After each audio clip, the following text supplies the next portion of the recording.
Now, there's a huge showdown brewing over former Twitter CEO Jack Dorsey's claim. In a stunning allegation, Dorsey claimed that he received many requests from government when he was CEO. In fact, during the farmers' protests in 2021 around particular journalists who were critical of the government and alleged that he was told that if Twitter won't follow suit, then their offices will be shut down. Not just that, he even claimed that he was told that homes of his employees would be raided. Rubbishing Dorsey's claims, the government has asserted that it was an outright lie by him and that neither anyone was jailed nor Twitter was shut down. Countering former Twitter CEO's allegations made over the farmers' stir, the government said that there was misinformation galore and they were obligated to remove that misinformation. Now, Congress was quick to hit out at the government, saying Dorsey has exposed those in power. India, for example, India is a country that had many requests of us around the farmers' protest, around particular journalists that were critical of the government, and it manifested in ways such as we will shut Twitter down in India, which is a very large market for us. We will raid the homes of your employees, which they did. We will shut down your offices if you don't follow suit. And this is India, a democratic country. I have already tweeted early morning on this statement by Jack Dorsey. Jack Dorsey was the CEO of Twitter during a very, very dubious period in Twitter's history. What he has said is an outright lie. And I have said that publicly and I'm reiterating it again. Twitter is a company that believed that it was not necessary for it to comply with Indian law. It believed that it did not have to comply with Indian law and made up its rules as it went along. And the government of India has been very clear from the very beginning for all companies that operate in India, they have to always comply with Indian law. That is point number one. Point number two, I just want to refresh Jack Dorsey's memory and certainly all your viewers that between 2020 and 2022, Twitter was violating Indian law multiple times. And it was in non-compliance several times during those 2 years. And it started complying only in June 2022. During that entire period, nobody went to jail, nobody was raided. And so Jack Dorsey, knowing fully well that Twitter did not comply with Indian law and did not face any consequence of that, is today lying and making up this story about raids and arrests.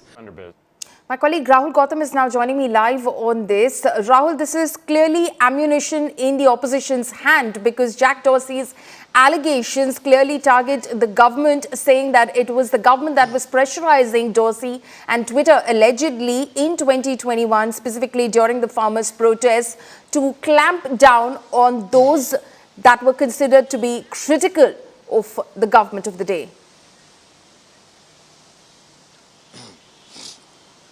Absolutely, Paulomi.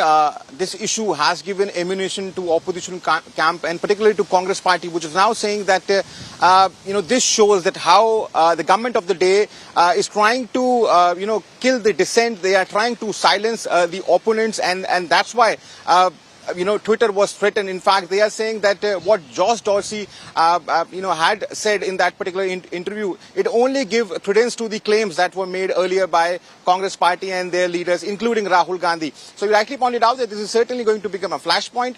As far as government is concerned, they have rejected all these allegations, saying that for almost 2 years, between 2020 to 2022, Twitter was violating the guidelines of India. In fact, they were not complying with all the laid guidelines and laws, and therefore it was only in June 2022 the government was forced to act on all those violations. In fact, they also said that not a single person was arrested as claimed by Jack Dorsey, and nobody was raided. In fact, Twitter was also not shut down. So obviously they are rejecting all the allegations, but at around 11 a.m. Congress spokesperson Supriya Shrinet, who is also head of social media, she is going to address a press conference on behalf of Congress party, and you can expect that she'll be launching attack on government as far as this issue is concerned. Okay, Rahul, stay on with us. We've been getting a lot of voices, specifically from the opposition, who have used this allegation of Jack Dorsey's to attack the centre. Listen in. There are two parts to this. The first is the Congress party's U-turn from a party that always claimed to be the ones who moved out the foreigners and the British from India to one who now desperately needs the help of foreigners, including the British and the Europeans and the Americans, as per Rahul Gandhi ji, to interfere in Indian democracy. So therefore, this is the new Congress, which is looking at these kind of involvements, interferences into India. The second is the comment of Jack Dorsey, which is, and Rajeev Chandrasekhar ji, who's the minister, has come on record. So Mr. Joe Dorsey's statement is a bundle of lies. It's a bundle of untruths. It's an agenda. It is not a statement of fact. It also reflects a trend that a set of people who claim to be the great warriors of freedom of speech, the great warriors for freedom and democratic values, are the ones who come up with the most dubious claims. So one wonders whether they are actually politicians in disguise or they are paid lobbyists. देखिए, इसमें clear साफ दिख रहा है, इस पे कोई doubt नहीं है। ये लोग ने पत्रकार के साथ भी किस तरीके से जो किसान आंदोलन चल रहा था, कितने पत्रकारों को दबाने का कोशिश किया, ये पूरा दुनिया जानता है। जो एक सीईओ है ट्विटर का, उनको खेल रहा है, झूठ बोल रहा है करके, मेरे को पता नहीं ये लोग कब सच बोलने को स्टार्ट किया करके। कि उस समय में भी आपको पता है उनके ऑफिस रेड हुआ था, किस तरीके के कोई दिल्ली पुलिस पहुंचे, तमाम पुलिस वहां पहुंचे थे, किस तरीके के उनको भी किस लेवल पे दबाया गया था, वो सारी जानता है। जो राजीव चंद्रशेखर कब से सच बोलने लगा, मेरे को ये समझ में नहीं आ रहा है। तो ये लोग हमेशा झूठी बोला है। इस देश में कोई भी आवाज उठाता है, किसान हो, इस देश का युवा हो, छात्र हो, बेरोजगारी युवा हो, किसान हो, महिला हो, उसका आवाज को दबाने के अलावा इनके पास और कुछ नहीं है। My colleague Rahul Gautam continues to be live with us. The centre, though, Rahul, despite those allegations that we heard from Jack Dorsey earlier, which is now being reiterated by the Congress, you heard from B.V. Srinivas over there as well. The centre is dismissing these allegations, saying that there was misinformation, some even claiming there was a genocide-like situation during the farmer stir of 2021, because of which the government had to clamp down. Otherwise, there would have been some sort of, a sensitive situation could have been created. It was basically obligated to take down misinformation, is what the government is saying. Absolutely, Paulomi, and these are the arguments that are floating in and coming in, on behalf of government, that there were a lot of misinformation that was prevailing on Twitter at that point of time when farmers' protest was, underway, and at that point of time there was some Twitter handlers who were in fact inciting violence at that point of time, giving genocidal calls, and therefore the government had no other option but to act. And it simply suggests Twitter that that these accounts should be withheld, given the fact that these accounts were trying to incite violence, and they were in fact trying to create rift in the society. A lot of misinformation, fake news were floating, on these accounts, and in no way it manifested, as it is claimed by Jack Dorsey, that we will shut down Twitter. So obviously the government has its own, own argument, saying that not a single person was sent to jail. Twitter was not shut down, and in fact, the Twitter was only asked to comply with the, already laid guidelines and laws, and nothing else. So obviously, the government has already rubbished all, these allegations. However, opposition seems to have got an apt opportunity to hit back at government. They are saying that this only shows that how dissent is being killed, how opponents are being silenced, in this regime. And what Jack Dorsey had said, he only endorsed the claims that were made earlier by Congress party. So certainly this is going to be a major flashpoint in the upcoming monsoon session also, as told by senior Congress leaders to us. Okay, so that is of course what the centre is saying. Also very targetedly what the centre has said, and this is specific to what Rajeev Chandrasekhar has tweeted and he's spoken about later as well. Rahul, he says that Twitter under Dorsey was not just violating Indian law, but was partisan in how it was using de-amplify and de-platforming of some arbitrarily in violation of Article 14 and 19 of our constitution, and also assisting in weaponizing of misinformation. So the allegation against, in fact, Jack Dorsey and Twitter by the centre is, at the time that Jack Dorsey was a CEO and the social media platform was being used at that point of time, there was a certain section of voices which was amplified and a certain section of voices which were de-amplified and de-platformed, is what the centre is saying. Let's listen in to Priyanka Chaturvedi, Member of Parliament. It is exactly what his defense was yesterday when there was a data leak reported about through the COVID app, where people's private data was being shared through a Telegram bot. He totally denied that breach. This goes on to show that this government will continue to be in denial till the time it goes against the narrative. What Jack Dorsey has said is just something that the nation has witnessed. The farmers were called anti-nationals. The farmers were called terrorists. The bill was passed without hearing the opposition voices. The opposition MPs, when they were protesting inside the parliament, were suspended. Their voices were silenced. We've seen how an entire propaganda was unleashed on social media platforms, how social media has been weaponized by the Bharatiya Janata Party to set up their own hate narrative. Why was this government silent when the bully bicycle news happened? Again on these platforms? Wasn't it against the compliance of laws? Why did they take no action? Unfortunately, while I have been at the forefront of coming up with guidelines and making these social media platforms accountable, it's unfortunate that the policy that was drafted is put in favor of the government of the day. See, this is quite childish on part of the BJP. Jack Dorsey was heading a global corporation which is also operating in India. He was talking about his experience of operating his company in India. And it is very clear, and it only confirms our suspicions, and it's what we've been always saying, that this government is very, very intolerant to voices of dissent. They always want to shut down any opinion which is different from theirs. And Jack Dorsey was only alluding to that. And Jack Dorsey did not give some exclusive interview about India. He was talking about his experiences globally. He alluded to Turkey. He alluded to Russia. So, he put India in the same basket.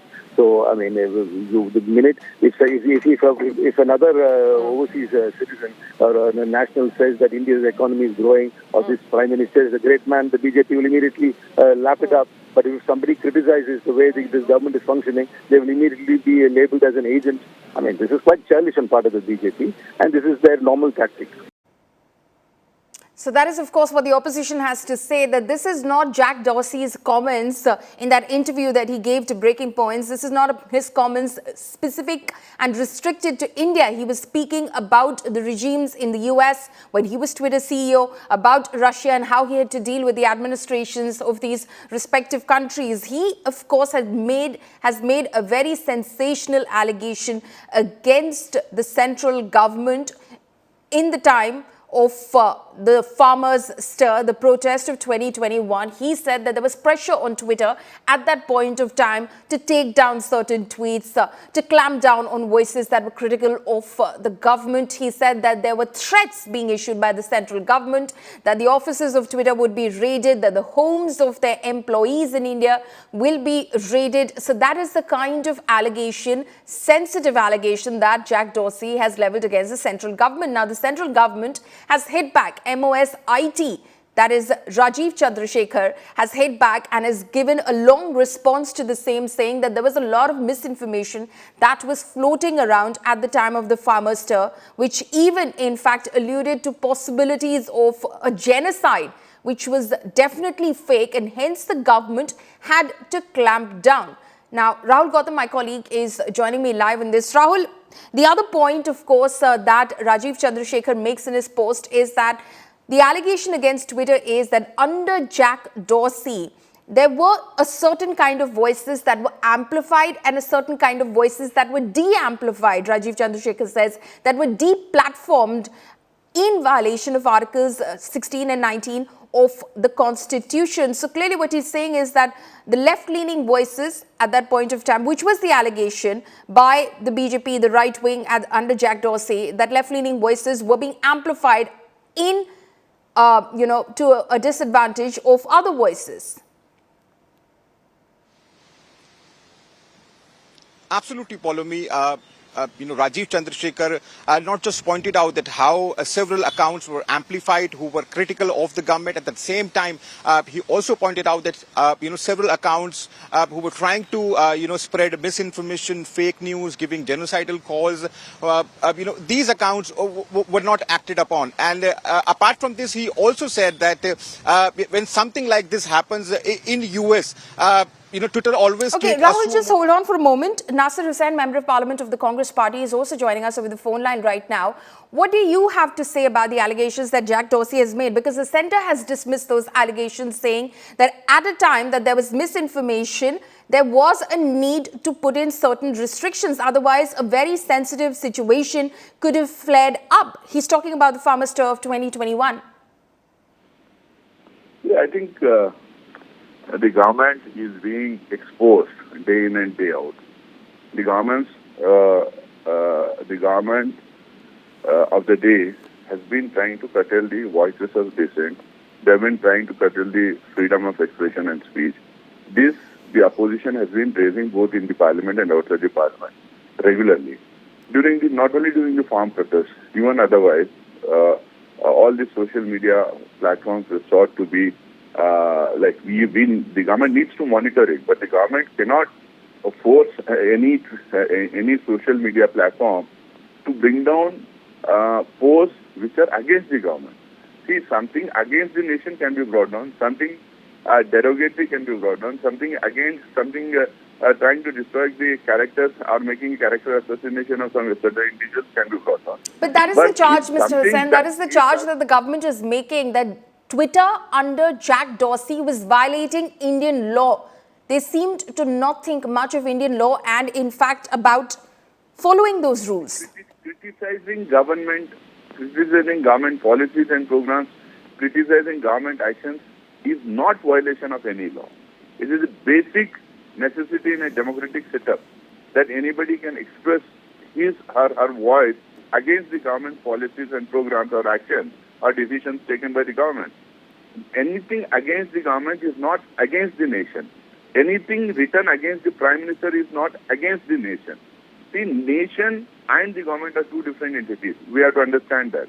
So, anything against the government is not anti-national or is not derogatory.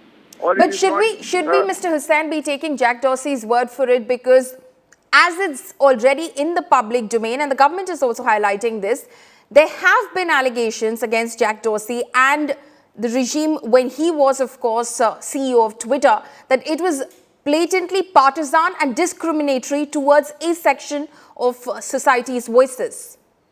You have seen BBC being banned. You have seen that the officers of Twitter, Facebook, and all these officers in Delhi being raided by the government. You have seen how the media houses are being forced to toe the line of the government. So it is not about one individual who has been CEO of some company. It is also about their actions in the past, which has clearly stated that anything against the government is not tolerated. If you like the video, do like, comment, share and subscribe.